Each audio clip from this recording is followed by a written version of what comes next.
back with Misha Kalhin. What's up, Yes. dude? How's it Hey, going, man. Hey, Welcome to the pod. hey, I'm honored to be here. Misha in Belarus, in Minsk, right? Minsk. Minsk. I knew I would pronounce that incorrectly, right, when I said it. Minsk is my safe word. Boom. So, how's it going over there, man? Listen, it's going well. It's finally warming up. We still had snow. It would snow like occasionally in April, so that sucked. But in terms of the COVID pandemic, man, we're like we're probably the only country who doesn't give a fuck. Yeah, I know. So what? Let's start with why. Because our president thinks that you can cure it. First of all, he's like a COVID denier, you know? He's like a flat earther.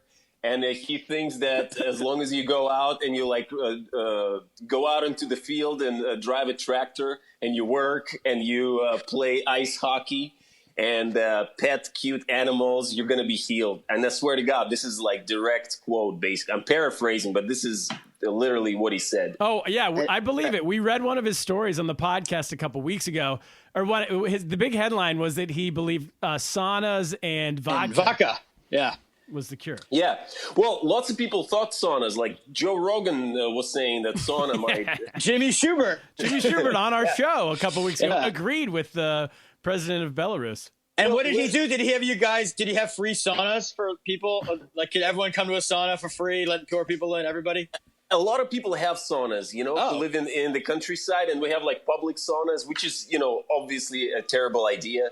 But I guess sauna it's hot. It's generally good for you for like keeping your immune system sort of better, right? So I guess maybe it works like that. Because, I mean, it's a very complicated issue, right? Like those machines that ventilate your lungs, you know? At first, people are like, hey, let's put everybody on them. And then we're like, oh, shit, they kill people, you know?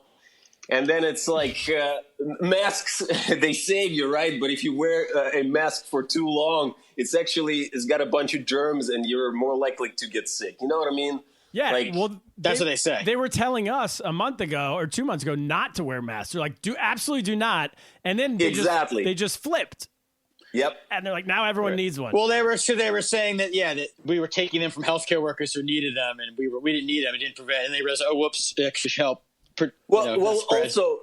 Right, and you can wear the N95, those 3M masks that we used to wear in China all the time. I don't know if you did, but during the small times, during the AQI 300 plus, we would wear those all the time. So I was quite well versed, and I knew that, you know,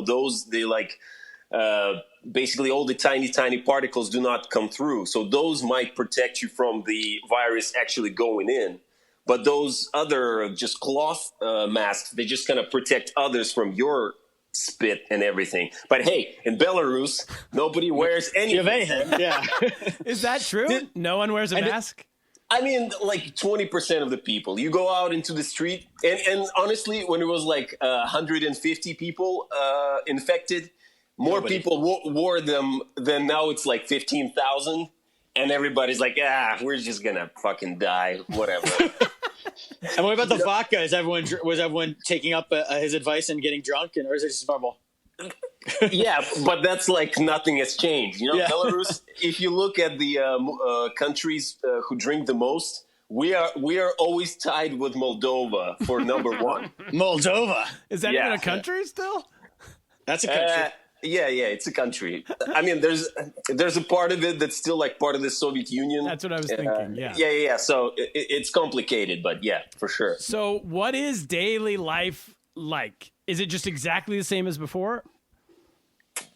Pretty much. I mean, listen, for instance, today I have a little shop downstairs in my apartment building. So I go out there and I am a responsible citizen of this planet, you know?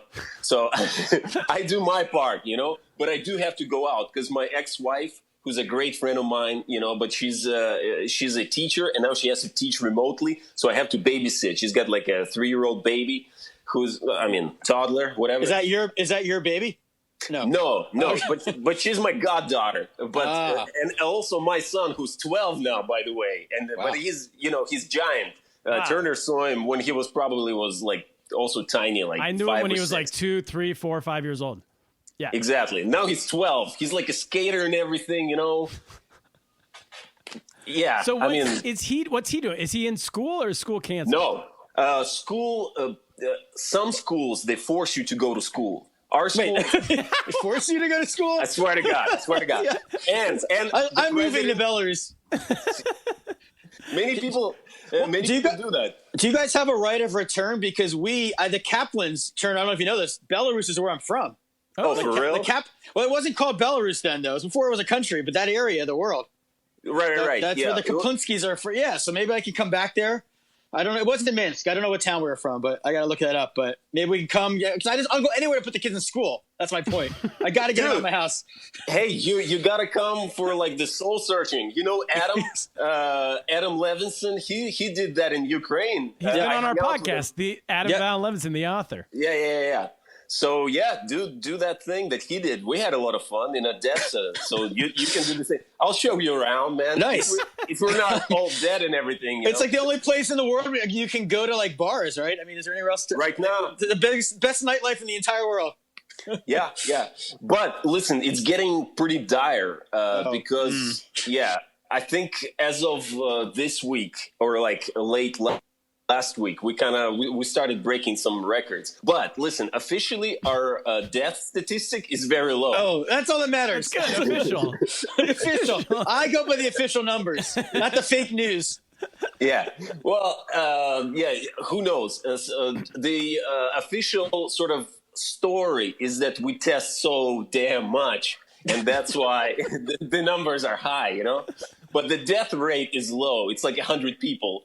Oh, well, I saw amazing. that. I looked up the numbers right before we started. It was 17,000 cases and 103 deaths total. Yeah. Which is that's amazing. I mean, they're killing it. But people say, hey, some people die of pneumonia and everything, and it's true, So that's how it works. Yeah. More people get eaten by sharks. People get thrown out of windows every day. Nobody closes up windows. I mean, it gets rid of bans windows. So exactly.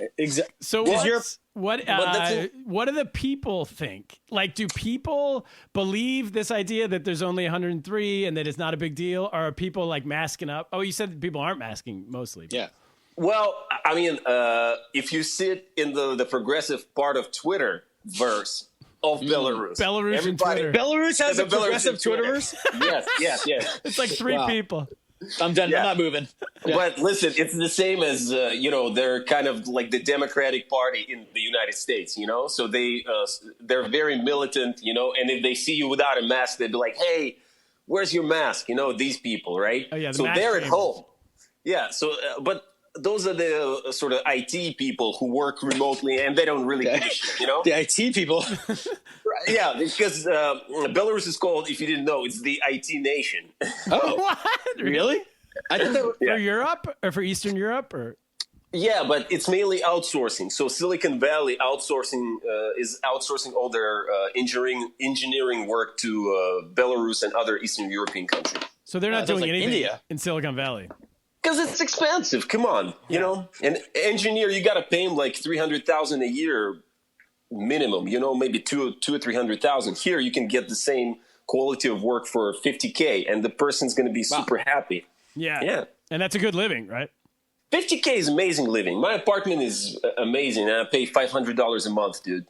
Wow. I mean, listen, Kaplan and I are both on welfare. I haven't even qualified yet. Yeah. So $50K a year would be amazing in New York City for us right now. I've been denied. My brother Tyler yesterday. Our welfare is more than that, though. If you get it.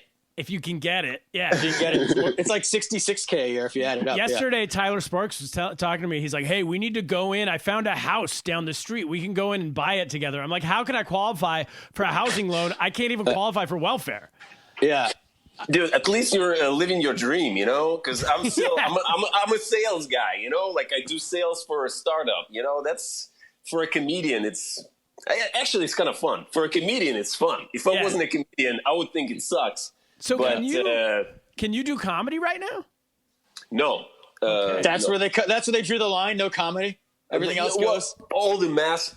We still have, ironically, like soccer matches. So soccer matches are cool, but it's empty, right? And can you give me a tip on who should I be gambling on? Because I'm jonesing to bet, and I see Belarus soccer listed on my site, but I don't know anything about it. So you got to give me some tips. So, let me follow up on that, okay. Because I'll check. I'll check the lines. It's the only sport in the world you can gamble on right now. Exactly, yeah. But I've got some real pros who know their stuff. I don't want to lie to you. Okay, good. But I can get some insider tips. And are you people wearing? We saw our story about how earlier in the month people were like paying. They had mannequins at the games, and you would like put a mask on. You could pay to have your own face put on a mannequin. Oh, really? I'm not aware of that. Oh, okay. Because then you can say you went to the game, basically. When they pan around the crowd, they'd show your face. And I don't know. But it looks pretty empty. And honestly, all the basically comedy stopped is because people stopped going. And yeah, and the crowds here, this is like the state of comedy prior to COVID thing was amazing. Like if in Shanghai and Suzhou, if we had like 10 people, that was a crowd. There, if it's 10 people, we cancel the show, And I have to tell everybody, it's like, no, let me at least do like my set and then we'll go, because that's a waste of my evening. No. I mean, in New York City, if there's 2 people, you'll do a show. Exactly. And that's what I would do. And that's how we used to do it, right? Yeah. But but here, if somebody does like, the headliner, they just do their own show and they're like, shit. Kind of sucked. Just 50 people showed up, Wow, that's pretty good. So comedy's canceled just because the government didn't cancel anything. It's just like if you wanted to put on a show tonight, you could do it or no? It might be like as of recently, you cannot have like mass gatherings, but actually, I think it's still up to 50 people is fine. Oh. But it's just people are just responsible, so they just don't go. And honestly, my first show that I was running, I was supposed to do it on the 20th of March. And we canceled it even though we didn't have to. But I just didn't feel comfortable doing it. And we already pre-sold 50-plus tickets, Wow. You're not interested in just killing people so you can try a new punchline? That's very progressive of you. I'll be killing literally. Yeah. Boom. We know your corner of Belarusian Twitter that you're hanging out on. Yeah, well, that's the thing. You get judged, so I'm scared. I'm just a slave to the public, So you're opinion. Cap, go ahead. No, but things are open. They just have to be small gatherings, like stores and restaurants and. Yep. Most some of them are closed, but it's mainly some of them their closed choice. down. Yeah, it's their choice. Oh, this is the real libertarian approach. Yep. Kaplan, what do you think if they made it like the choice of the person in the United States, the choice of the small business to close or open? What do you think? What percentage would stay closed?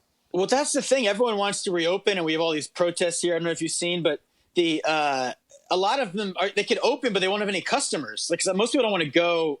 Like the second they would go to a place if there was nobody else in it. But the second they see a crowd, they're not going to go to a place, and thus.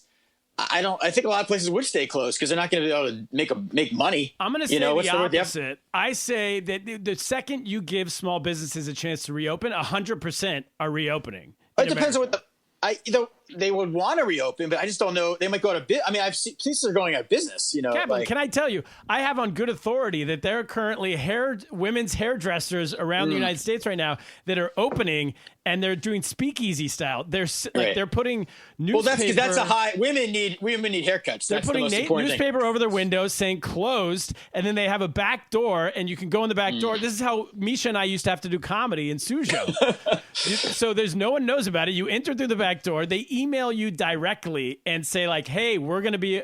You can come this day," but it's like, don't tell anybody. Don't forward this email. It's literally how we used to sell tickets to our comedy shows. And now they pour you a shot of whiskey like into those fancy barbershops. Yeah. That sounds awesome. Yeah. I need my barber. I can tell you 100% of businesses where the owner has children at home will open up the second they're allowed. To get the hell out of the house. Just to get away. Dude. Yes, to get away, even if there's no customers. So what's the population roughly of Belarus? 9 million.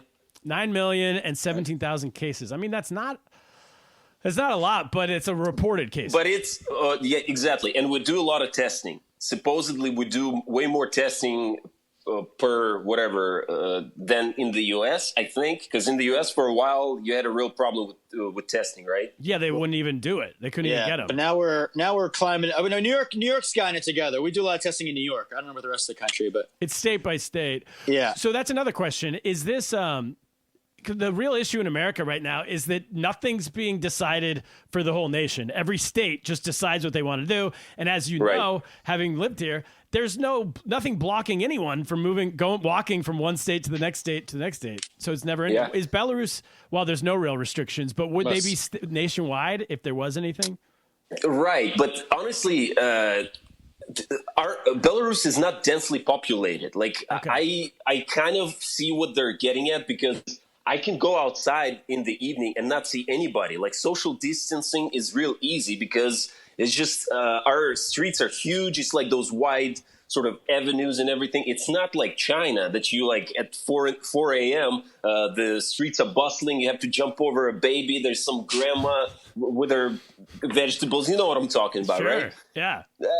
It's not like that here, you know. And even you can take the subway. The subway, people kind of space out.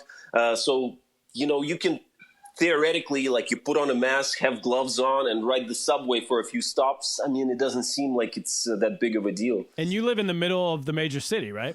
Yeah, exactly. Yeah. Right, yeah. And other, like, smaller cities is just way more like that. You know, villages and everything, you know, you live in the field.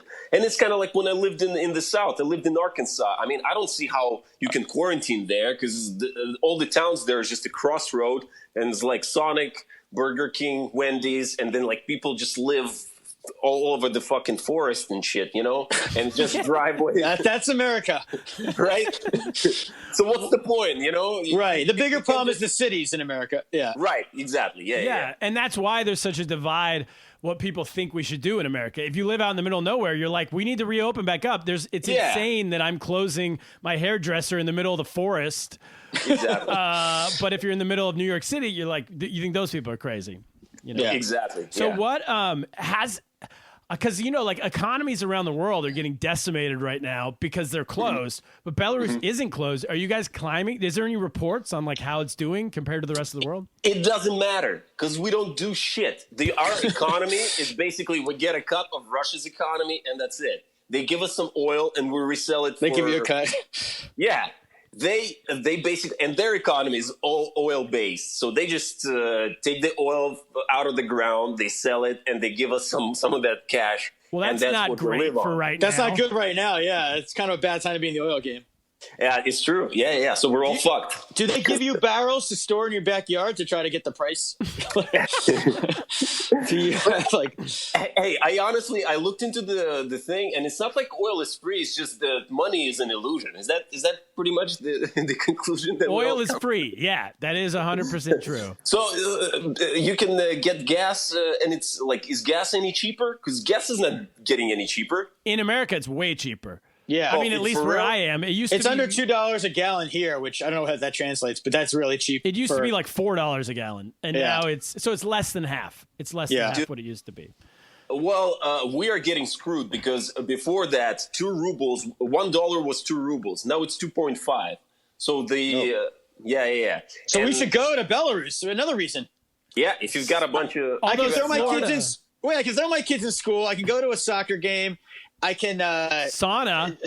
I can take saunas. I can open up a business. We can do a live podcast. We're not drawing more than 50 people. Yeah. We can live our lives there. We definitely won't draw more than 50 people. No. We'll do a 10-person show. Yeah. What do we care? You can find a Belarusian mistress. That's popular. You know, that's something I recommend. I think that's allowed in my marriage contract. I think that's allowed. Hey, we don't have to disclose it, man. Come on. Yeah. We'll do it the speakeasy style, baby. Come on. I'm going for. So what do you guys hear about Russia? Because we hear that, first of all, it was like no cases ever. They were just reporting like, whoa, Russia somehow is the one country who's escaped this. Now the cases seem to be ramping up. But is our news the same as your news, or how does that work? Yeah. They didn't take it seriously, and then they kind of followed the New York and Italy model and also, listen, Russia and Belarus are very much alike, but Belarus is not as corrupt. And we have everything is kind of more well structured. That's what we're known for, and well organized. Like, for instance, our medical system is not getting overwhelmed. We can pretty much handle the people coming in, and they're not. Some regions in Russia are just basically overwhelmed, and they become the hubs of infection. That's the problem. And lots of doctors are dying, lots of nurses are dying. There's a doctor who supposedly during the meeting fell out of the window. So people are going insane. Yeah. Jeez. Clumsy doctors over there. That's how they solve malpractice in Russia. Yeah. It's actually insane. I follow it very closely, and it's just every year it becomes crazier and crazier. The corruption stories. And I could start telling you, you think you know the craziest stuff, but it's just tip of the iceberg. Like, if I started unfolding this whole thing to you, you would not believe what I'm telling you, And then can you, can the Russian government, do they have the ability to come into Belarus and arrest people if they want to, or however that might work? Or are you pretty autonomous? We're now very much more autonomous than we were before. We used to be on the way sort of to a unionized sort of just basically the same country. Right now, we're pretty much the same country in terms of that the borders are open, but we have separate currencies and everything. But I don't need a visa in Russia, for instance, So it was pretty lax before. Now I think they closed the border for the time of the pandemic. But and we're kind of growing apart because, you see, Putin is his new term. He needs to kind of renew his term on I think it's 2024, right? We should interfere in that election. Well, that's the thing. According to the Constitution, right now is his last term. That's funny. Yeah, exactly. So he needs some kind of game, And at first, people thought maybe we'll create a new country that's like union of Belarus and Russia, and he'll become the president of that. But loophole. Yeah, but our president was like, no, fuck that. And so he was really tough on that. So that's why now in Russia, they're trying to change the constitution. Have you heard about that? Yeah. No, I've not. Phyllis, spoiler alert, they're going to change it. Yeah. No, but they're putting so much stuff in there. They're just kind of they're freestyling, they're putting all kinds of stuff in there. What are some big things? Give us some hits. For instance, the Russian nation is the основа образующая. It's kind of so that because Russia has got a bunch of minorities, but they want to make the Russians basically the white people. I don't know how to explain it. Okay. The Russians. Yeah, the real Russians are gonna be the base of the nation. It's ridiculous and racist.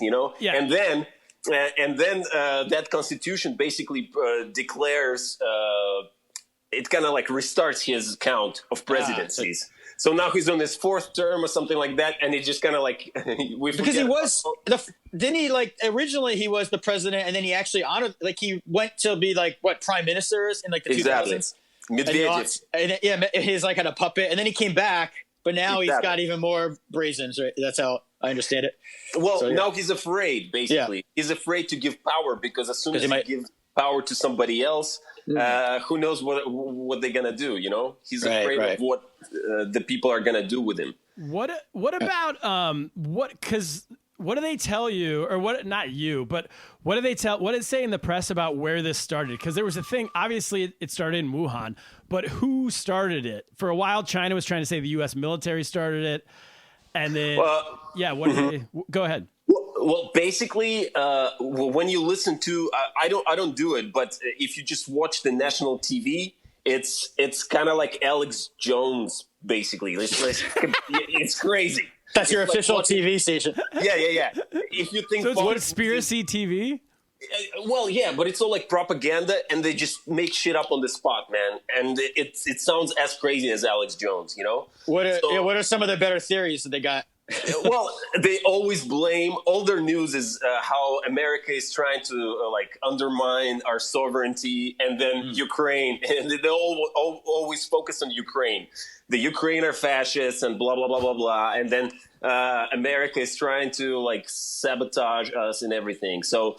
But if you listen to independent news sources now, I've heard the news that it's a man-made virus and everything. Oh well, of course, the whole the vaccine is going to have a chip in it, and it's all the 5G towers. Oh, I haven't even heard that. I haven't even heard that. That's a good one. What is that? Really, dude? Yeah. That's a very prominent theory. So don't take the vaccine. It's going to have a chip in it. How do you even put a chip in a vaccine? It's a microchip, man. It's a microchip. Oh, yeah, no. Nanochip. Yeah, $1 billion idea. They should do that. This is a great idea. and it's all invented by George Soros and Bill Gates. Jews. Yeah, Bill The Gates. Jews. The Jews for sure. The Russian Orthodox Church. One of their extreme leaders, he basically just flat out and said that it's all a conspiracy. He said everybody who wants to close the temples, the churches, may he be damned, and may he be sent to and he named the region where the Jewish autonomous region in Russia, Azerbaijan. So so he's basically saying this is like a Judeo-Masonic conspiracy, and he called it a pseudo. Yeah, it's a pseudo-pandemic. That's good word. I saw too, that. You know? Your president said that. Pseudo-pandemic is what he calls it. Yeah, right? It's a pseudo-pandemic. And all those 5G towers, come on, you've got people burning 5G towers because that's how it works. You get a nano vaccine. And then but you guys have all the best. You have the best IT people, though, so you should be able to crack that if that's the... Right, but we are our IT people. They just get the requirements, and whatever you tell us to code, we'll code. You have to do it. Yeah. Follow orders. Yeah, follow orders. So it will be interesting. I mean, I don't know if this is the right terminology, but you guys are essentially if you're not social distancing, you and Sweden are the guinea pigs of the world right now.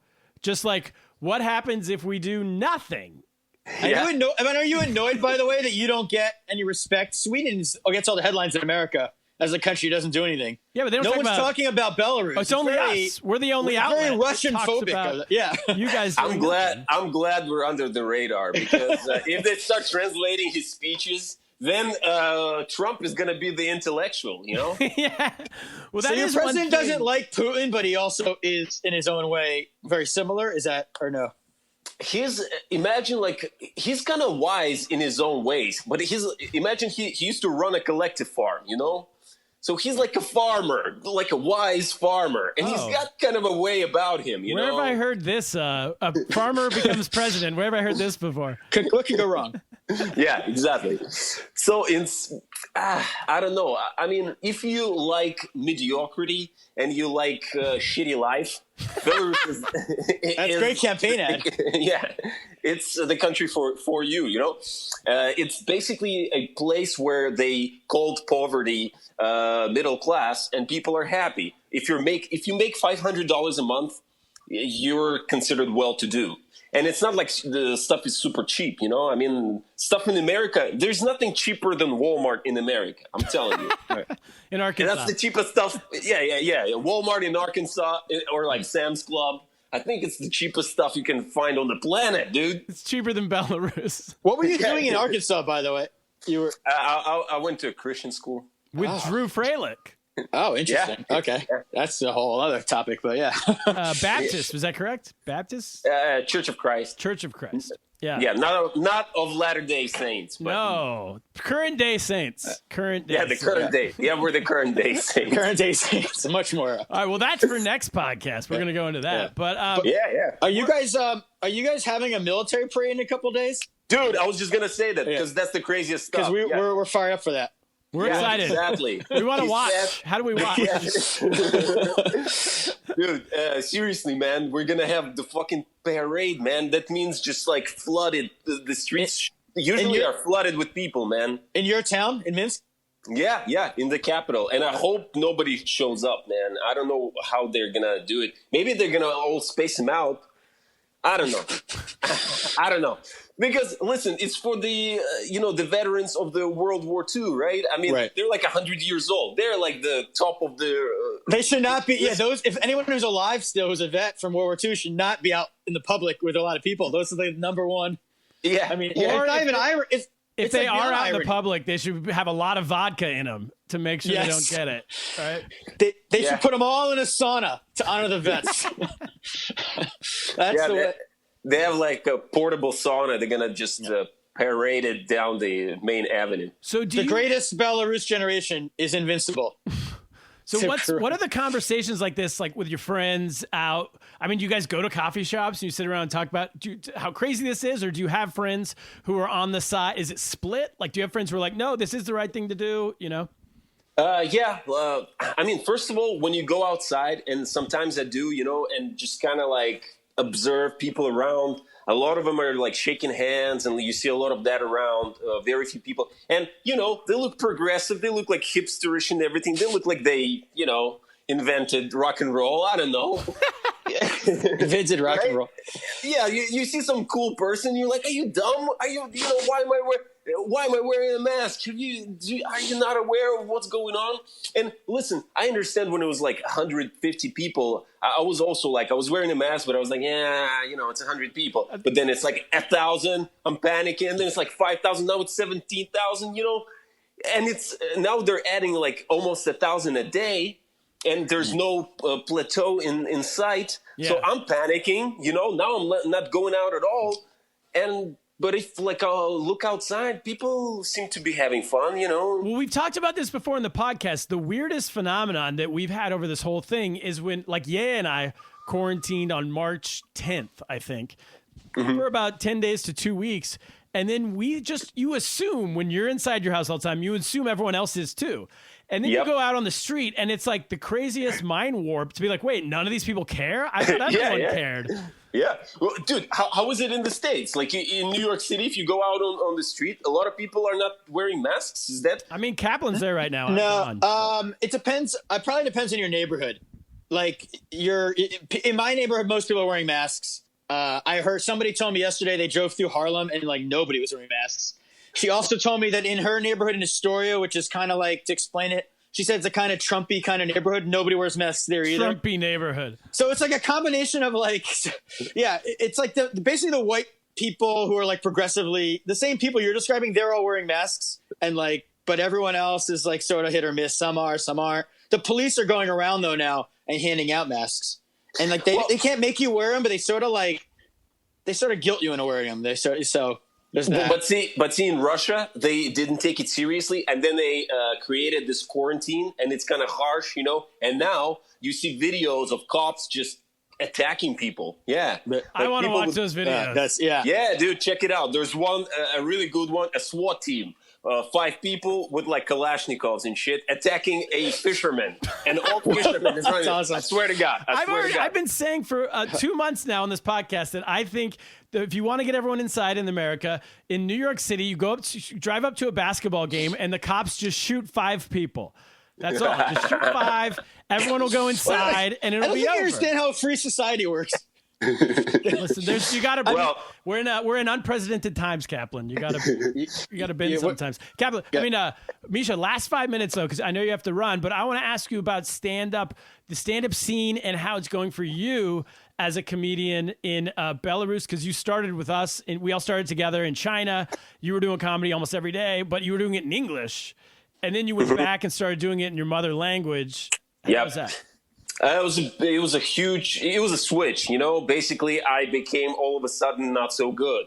But the thing is, there's no competition. There's like 20 comics, man. And, maybe there's 50 people who would call themselves comics, but still, like our open mics, if we have like 20 people signed up for an open mic, that's considered too many, And usually it's like 12, 15 or something. You can get enough stage time. So I started kind of developing quite fast. And just because I had that Shanghai Suzhou experience, I had to basically start thinking like my people and because nobody gives a shit about my China experience. Did you find that to be true? I found the first year or so, yes. And then I got basically, I feel like I got better, and I got to a point where I could. Well, not only that, I got to understand American culture better, and I could figure out what they would be interested in and what they would not, and then I could twist it into that.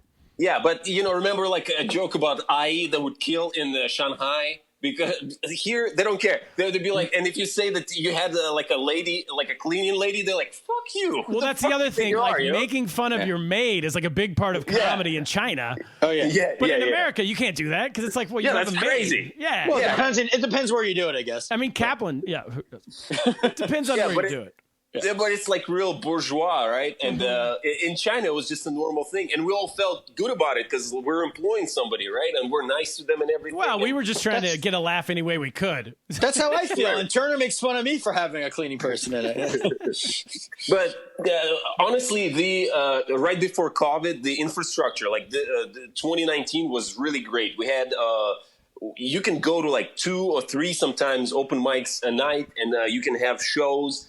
And people like can tour and everything. And honestly, if you want to make like $500, you can do it. Which is what you say some people make in a month. Exactly. Yeah. You make that a night. No, not a night. I'm saying if you want to make the standard Belarusian wage, you can do it. That's good. Doing stand up. Yeah. But you know what I mean. Come on, that's not. What kind of life is that? You know what I mean? I'm spoiled now. And I work with a startup, and basically, if you have a job where you work for an American company, here you're kind of, you're considered well to do. Yeah. And so I'm kind of still in between. I was almost tempted to like do it full time, but also it's not like I would spend my time wisely. Like I have plenty of time. My worst enemy is like my alcoholism and my procrastination. Sure, that's all of us. Yeah. So for now, I can kind of do both, and I'm trying to do both. And as I started writing short stories in Russian now. I've got like an editor that.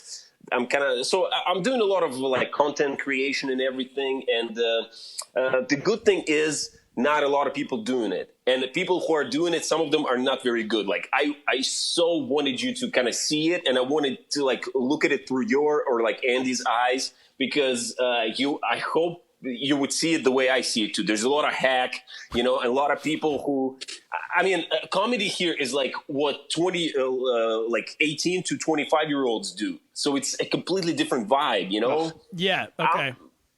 So, and my stuff, like I try to be like the Lenny Bruce of Belarus. You know what I mean? Like, right? I'm the prophet. You might be after this podcast. You might get arrested. We'll see. Yeah. Dude, I got arrested twice. Not for stand-up, though, but like disorderly... Well, I got taken into the police station. What? Can you give us a quick story? I know you're yada. Yeah, just talking shit to like an undercover cop and everything. I was with count.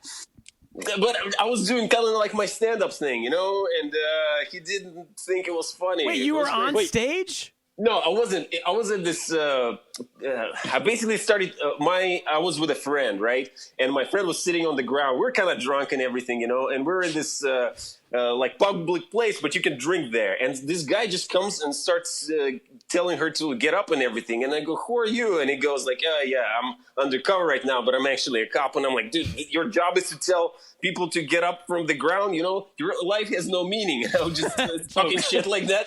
Yeah. And then he just, we go outside, he starts smoking under the non-smoking sign. I start taking a video of him, and I'm like, "Hey, come on, you're breaking the law too." And he just like gestures to some guy, and there's like, and they already have. It's like a place where at 11, there's always like a car that just takes all the drunks and all the...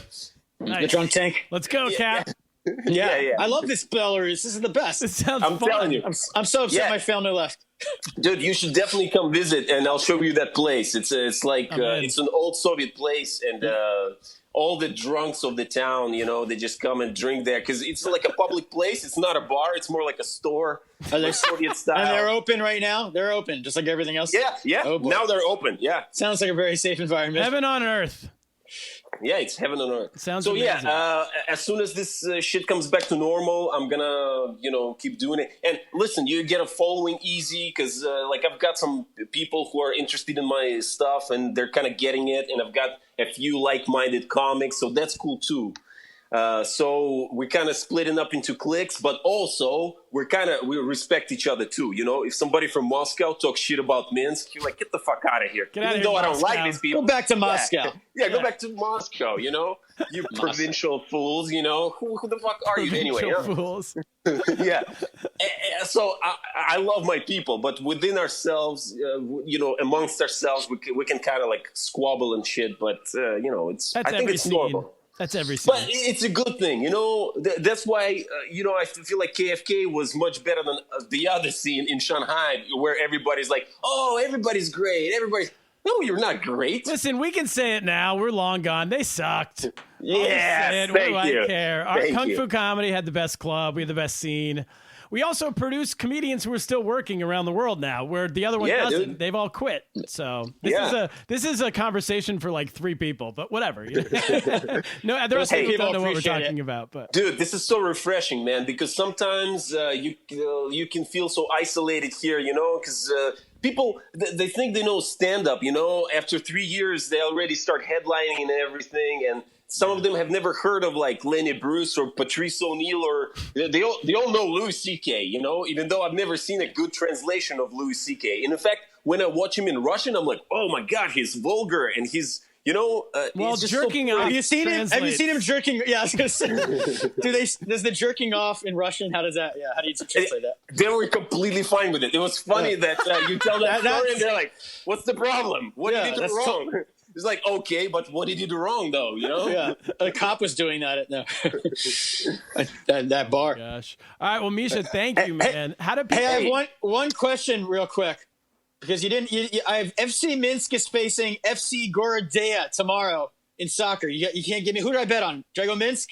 Dude, let me talk to my guy. Get back to me. I need some action. I need some action. I'll give you some tips. Misha, sure. How do people find you? I know you have a podcast. It's in Russian, right? But just my channel, my YouTube channel, and I'm on Twitter, but it's all in Russian. Yeah, listen, all my content is now in Russian because it's easier. There's no competition. Yeah, so cool. All right, we'll link it in the bottom of this episode. Awesome. Thank you very much, Misha. We'll talk about other stuff. Sounds good. Great to talk to you. We'll see you later. I love you guys. Thanks for doing the pod. Appreciate it. Love you too, Misha. Stay safe. Bye-bye. All right, Kaplan, let's get to the news.